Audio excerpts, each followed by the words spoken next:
பீச்சுக்கு வந்தோம். மெரினா பீச், சென்னை மெரினா பீச்சுக்கு வந்தோம். பீச்சில் அப்படியே சைடில் ஃபுல்லாக கடையாக இருக்குது. போய் கடையை பார்த்துட்டு போவோம். நம்ம சாப்பிட போகிறது கிளம்பும் போது தான். எடுத்துகிட்டு போயிருமா? இல்லை கடல் கண்டிப்பாக பெய்ய ஆகணும். கடல் பெய்ய ஆகணும்னா காலை வச்சு ஆகணும்னா கடல்ல கிடையாது.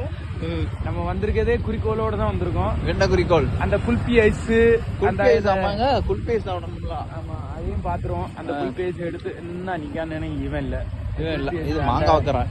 அவன் நமக்கு மாங்காய் தேங்காய்லாம் தேவையில்ல. கோழிச்சோடா நிறைய கடை தான். பீச்னாலே ஃபுல்லா எண்டு வர கடை தான். என்ன பஞ்சு மிட்டாய், பஞ்சு மிட்டாயெல்லாம் சின்ன பிள்ளைகளுக்கு. நம்ம சின்ன பையன் தானே. நம்ம சின்ன அம்மா, இது நமக்கு மட்டும் தானே தெரியும். பீச்சுக்கு பாகுபலி மாடு விசிட் வந்திருக்கு. கிருஷ்ணனே முட்டி தூக்கிறோம் பாத்துக்க. கிருஷ்ணனே அதுல போய் உட்காரும். அங்க போட்டோ போட்டு என்கிட்ட வந்து எப்படி இருக்கு பாரு இடம். பீச் அண்ணா இருக்கு பாரு. குல்பி எங்க? குல்பி ஐஸ் பார்த்தாச்சு. குல்பி ஐஸ் சாப்பிட போறேன் இப்போ.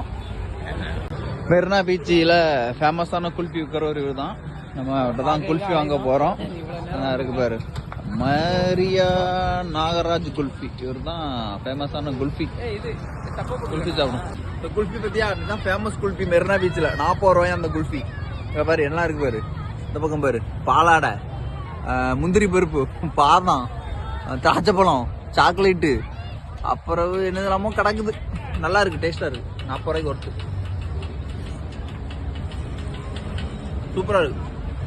எப்படி இருக்கு குல்ஃபி? எப்படி இருக்கு? சூப்பரா சூப்பர். நல்லா இருக்கா? சரி ரைட்டு பார்ப்போம். நடக்கிறதுக்கு பீச்சுக்கு நடக்கிறதுக்கு வழி எப்படி போட்டு விட்டுருக்காங்க பாருங்க. அங்க இருந்து அங்க வர ஜம்முன்னு அப்படி கட்டி விட்டுருக்காங்க. குதிரைலாம் நிக்குது அதுல. பீச் வந்தாலே சில பேருக்கு மணல்ல நடக்கிறது பிடிக்கும், சில பேருக்கு மணல்ல நடக்கிறது கஷ்டமா இருக்கும். அந்த கஷ்டத்தை போகிறதுக்கு இங்க பாருங்க, இங்க இருந்து அப்படியே போட்டுட்டு இருக்காங்க. அங்க வர எப்படி ஜம்முன்னு நடக்கிறதுக்கு, நம்மள ஜோம்பேறி ஆக்கிறதுக்கு எப்படி மணல் நடக்க விடாம இப்படி தர போட்டு அங்க வர நடக்க வச்சுட்டாங்களே நம்மள. இங்க உட்காந்துருக்கல என்ன விஷயம்? கடைக்கு காத்து வேற எங்க கிடைக்குது? இயற்கையா ஒரு காத்து கிடைக்குது. அப்படி காத்து கப்ப கப்ப கப்பான்னு அடிக்குது. அதனால ஜாலியா உட்காந்துருக்கேன். அப்படியா? காத்து வாங்க வந்தோம்னே பீச்சுக்கு. ஓ, காத்து வாங்க. சிட்டிக்குள்ள காத்து கிடைக்கலன்னா கடலுக்குள்ள கிடைக்கும்னு கேள்விப்பட்டேன். இறங்கி போயிட்டு தான் வந்தேன். காத்து ஓவராகி போச்சு. அப்படியா? கரையில வந்து உட்காந்துருக்கேன். நான் நினைச்சேன் காலையில உணுவேன்னு நினைச்சேன். அங்க காலே வேண்டான்ல வந்திய. அப்படியே நடந்து பீச் வர அந்த பலகை போட்டுட்டு இருக்காங்க பாருங்க. பீச் கரைக்கு வந்தாச்சு. ஏன்னா வா,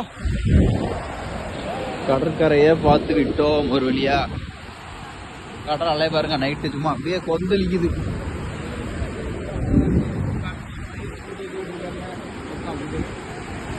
கண்காணிப்பு கூடு, அதுல போலீஸ் அதுல இருந்து பாப்பாங்க பீச்ல எவன் என்ன சேட்டம் பண்ணதான்ட்டு. அதுதான் வச்சிருக்காங்க. ஏய், கடற்கரை என்னப்பா பண்ணுதா?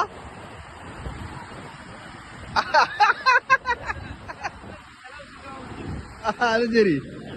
இங்க பாரு, இங்க இருந்து கடற்கரையில இருந்து வியூ பார்க்க எப்படி இருக்கு பாரு. வாவ், ஃபுல்லா லைட்டிங் தான்.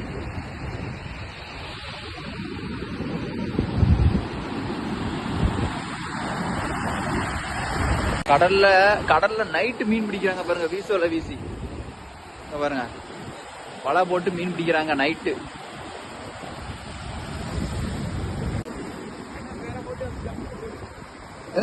மீன் ஏன் மாட்டல? மீன் தான் காக்கணும்னா நைட்டு மாட்டுமான எப்படி போட்டோம். அடுத்த ரவுண்டு உள்ள கிளம்பி வச்சானே போடுறது. தேங்காய் பூ கடை, தேங்காய் பூ வெட்டி வித்துட்டு இருக்காங்க. ஏடியில ஓடிங்க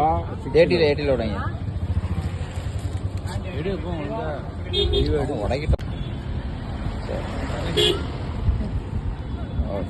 எப்படி உடைக்கலான்னு பார்த்தோம்.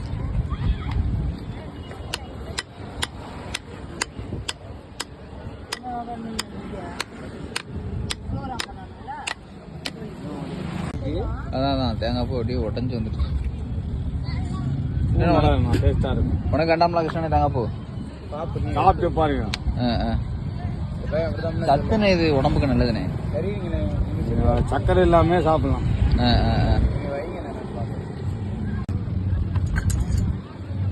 அப்படியே துண்டு துண்டா வெட்டி தந்துருக்கண்ணே. இல்லைண்ணே இது இந்த என்னது பணம் தவணு மாதிரி தேங்காய் தவணு ஃபுல்லாக உனக்கு ப்ரோட்டீன் தான். ரைட்டு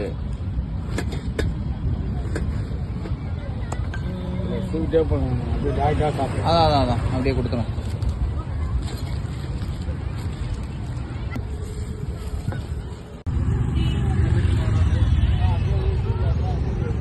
பணம் தோணும் மாதிரி இது தேங்காய் தோணும். சரியான டேஸ்ட்டாக இருக்குது. எங்கே பார்த்தாலும் வாங்கிட்டு உடம்பு ரொம்ப சத்து பத்தியா. சாப்பாடு கடை இங்கே எல்லாரும் சாப்பிட ஆரம்பிச்சிட்டாங்க. உட்காந்து ஜம்முன்னு சுத்தமாக எல்லாரும் உட்காந்து சாப்பிட்டுட்டு இருக்காங்க.